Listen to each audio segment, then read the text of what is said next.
Andrew Lownie, thank you so much for speaking with the ABC. 7 charities have this week cut ties with Sarah Ferguson over her links to Jeffrey Epstein and that email where she describes him as a supreme friend. How damaging has this week been for her?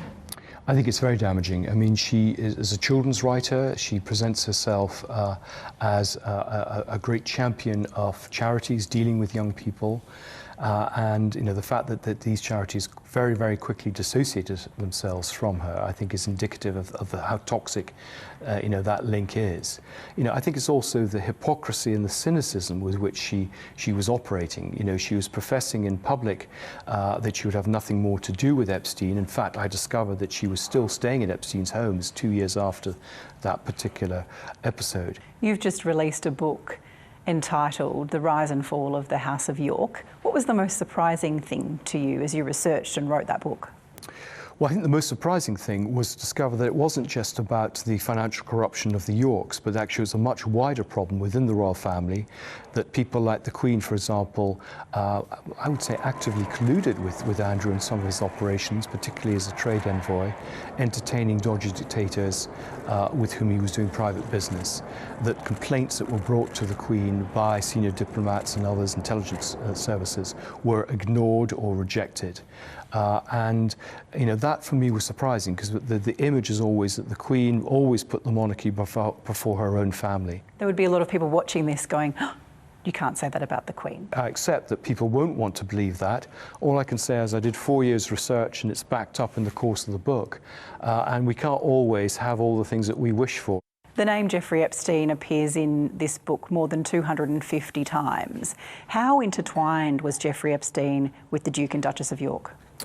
Epstein was very deeply entwined with the two of them. They met, the conventional line is they met in the late 1990s, and they had stopped contact in 2010, spring of 2011. The reality is that they met a good 10 years earlier. They continued to be in contact with him until, I believe, his death in 2019. Sarah was certainly staying at Epstein properties in 2013 on a pretty regular basis.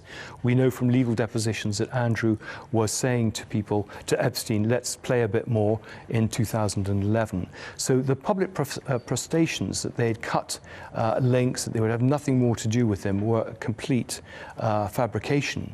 How damaging has this been for the royal family? I think this is a very dangerous point for the royal family. I think, you know, we've had crises, the crises, for example, in Charles's marriage. But this, you know, there's a changing public mood, I think. People who would have been rock-solid monarchists are now questioning the monarchy, concerned about what's happened. I think, you know, there have been calls for greater accountability and transparency in their financial affairs, but also in their release of records. And they need to get their house in order and clear the stables, because otherwise, you know, this will bring them down. Can Prince Andrew and Sarah Ferguson recover from all of these scandalous headlines and stories?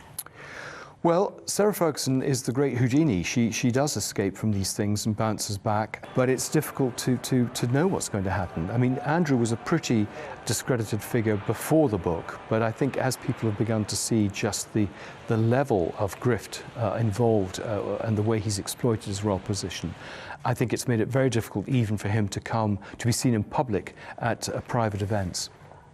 Andrew Lownie, thank you so much for your time. Pleasure.